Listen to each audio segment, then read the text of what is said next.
La météo chaude, engageons nos responsabilités dignement et fermement.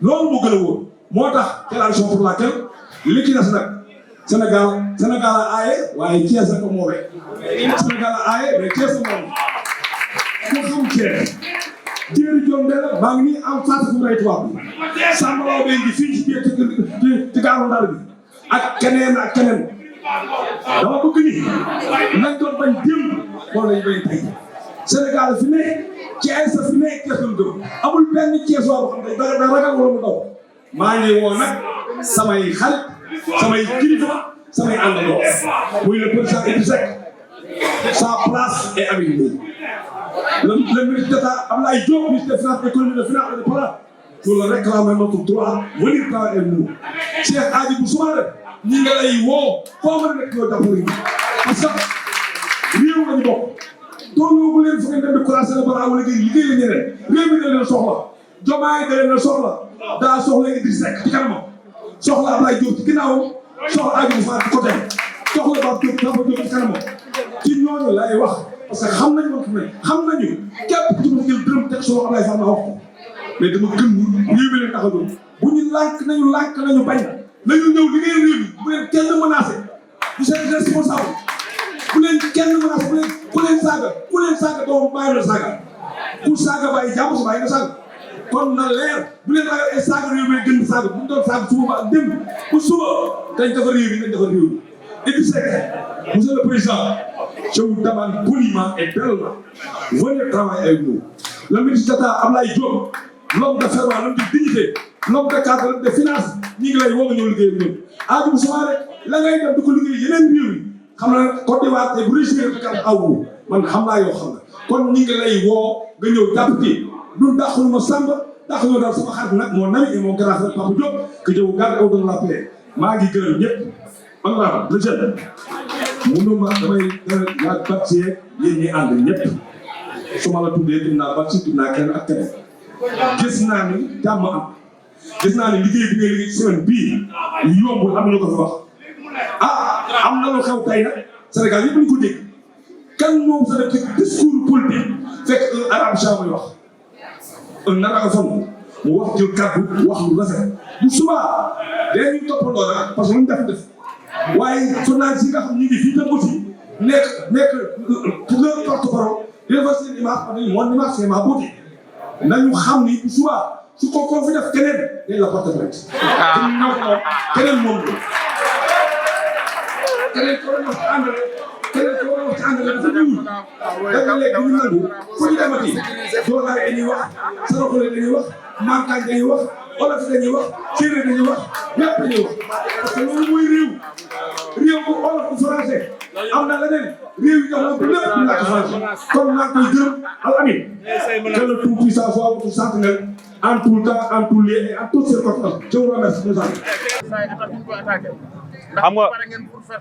xam nga jàkkaarloo dafa bari façon wante li ñuy wax rek nit ku nekk tey boo génnee sa kër génn di dem yow yaay doon sa drapeau waa kër donc nit ki na nga mel si biti day wane ni sa waa kër noonu lañ mel ñun on a un président calme président bu dal bu yaru keroog wax nañu ko bu discipliné keroog wax nañu ko nee nañu muñ la leen ma maa ngi dégg lu nekk waaye muñ la leen ma ne veut pas dire que ni buñ ko attaqué dañuy toog on va riposter lépp lu mu jar si côté bu nekk daañ ko def daañ ko waxal dina xam ni moom daal bis ni ki tey na jàpp ni am na bouclier bu mat bouclier am na ay ndaw ay doomam juddu nañ jërë ngeen jëf. Président du parti Visa les citoyens, membre de la coalition Diomaye Président.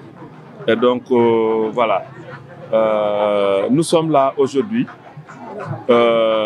fiers de Thiès, parce que tous ces fils, comme un seul homme, se sont retrouvés.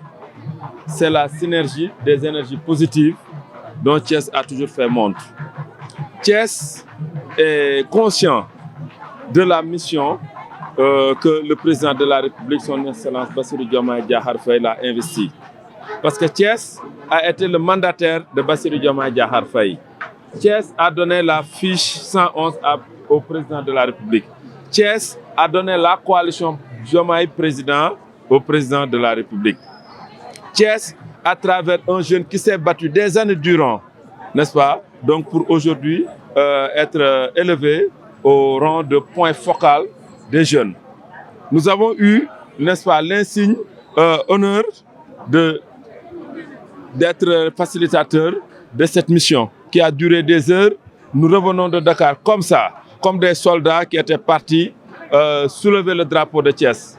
Nous revenons avec fierté pour dire simplement que Thiès, c'est tout le Sénégal.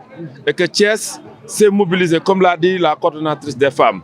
Thiès est derrière son coordonnateur départemental, le vaillant, le grand djambar, le président Abdoulaye Fall Mao, qui a été de tous les combats, depuis le front du non et de tous les combats pour le dire. Donc nous pensons qu'aujourd'hui, comme un seul homme, le président de la République sera fier de son choix sur Thiès. Son choix sur Thiès, c'est le choix de tout le Sénégal. Parce que dans tous les pays du monde, il y a ce qu'on appelle la ville de refus. Vous partez en France, c'est Marseille la ville de refus. Vous venez ici, n'est-ce pas, au Sénégal, c'est Thiès la ville de refus. Vous partez en Chine, c'est Shanghai la ville de refus. Donc cette ville de refus qui a porté tous les déclics, tous les grands combats qui ont fait avancer qualitativement les luttes pour la liberté, les luttes, n'est-ce pas, donc pour améliorer les conditions de vie des populations. Thiès l'a toujours porté et Thiès continuera à porter le flambeau. Nous l'avons compris. Nous remercions le gouverneur de la région de Thiès, le gouverneur Saher Ndaw, qui est en train de manager dans une dynamique très constructive, dans une dynamique inclusive, suite aux instructions du président de la République. Donc vraiment, il n'y a rien à dire. La presse thiessoise fait notre fierté parce que vous êtes comme un seul homme. Vous avez su vous réunir. Vous créez un plateau comme ça se fait dans les Magal. Et ça, ce n'est pas évident. Nous parcourons beaucoup de régions. Mais ce que vous êtes en train de faire, je puis vous dire, parce qu'après avoir parcouru cette région, que vous faites notre fierté. Et nous... Pourquoi vous pensez qu'une audience avec le président à Thiès devrait s'imposer, pour ne pas dire être une nécessité? Mais ça, je pense que même le président le voudrait bien. Parce qu'il y a beaucoup de choses que la coalition Diomaye président devrait faire parvenir à son niveau. La coalition, c'est toutes les forces vives, politiques, sociales, syndicales. Personne n'est en rade, n'est-ce pas? Et nous sommes comme un seul homme debout pour effectivement donc être la locomotive des grands déclics. Parce que c'est toutes les 14 régions. Thiès choisi, c'est toutes les 14 régions qui sont choisies, mais on a dit à Thiès, soyez l'exemple, méritez la confiance du président de la République. Donc ça, on ne peut qu'être en reste. Thiès de Fomon Bis, on a toujours été là au grand rendez-vous et on le sera. Merci. Merci beaucoup.